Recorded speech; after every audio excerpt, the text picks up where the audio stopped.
Well, guess what?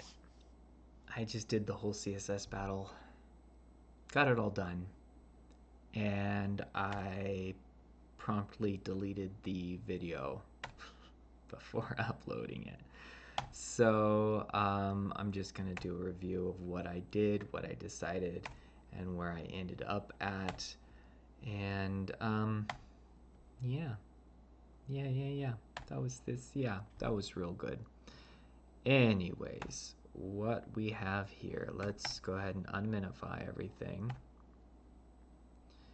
and walk through it. So what I settled on was just kind of simple, straightforward process. We do a background for the HTML element, right? And I set it up as a variable.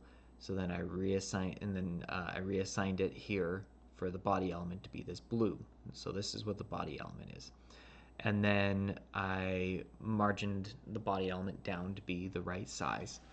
I started out by not doing a position fixed on the p tag, but I ran into a couple of issues with it. One, we were having collapsing margins, so margin wasn't moving it off the top, and I couldn't think of a different way to do it without putting padding on the body, right?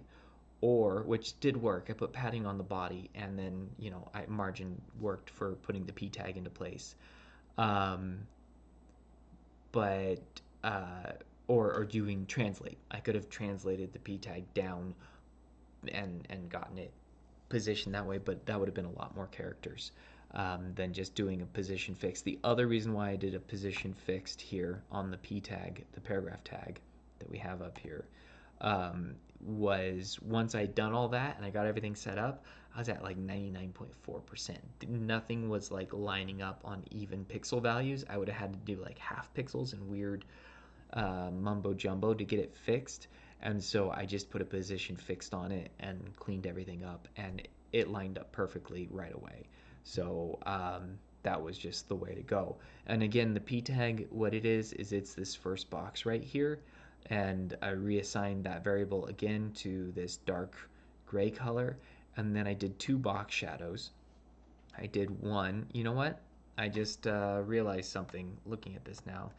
Control X, Control V, and that, and we're going to save a few characters on this because we the only time doing the color property for the default color on box shadow is worth it is when you have two or more box shadow colors that are being used. But I'm only doing one box shadow of the dark color over here and one box shadow of the light color, and then I'm doing the box reflect below to get the other three because the box shadow gets reflected as well.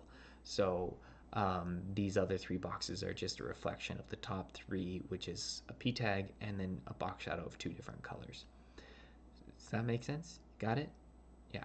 So that brought everything together. Now let's see. I think I'm going to be at like 200 characters now. I should have saved a couple of characters there. Let's minify it again and see where we're at. You got the cliff notes this time instead of all my struggle. I did struggle a lot. Oh, I'm at 196 characters now. That should be 100%. So, cool beans. It was pretty fun. I explored some other ideas and options too. I actually started out by talking about if statements. I was listening to Syntax, the podcast, and they're going into the new if statements that landed in the browser and what they could mean for CSS. And I haven't been able to finish that episode yet, but I was thinking of exploring how to incorporate it here because you could set a condition for the background color on different elements and then possibly use an attribute selector on those elements to determine their background.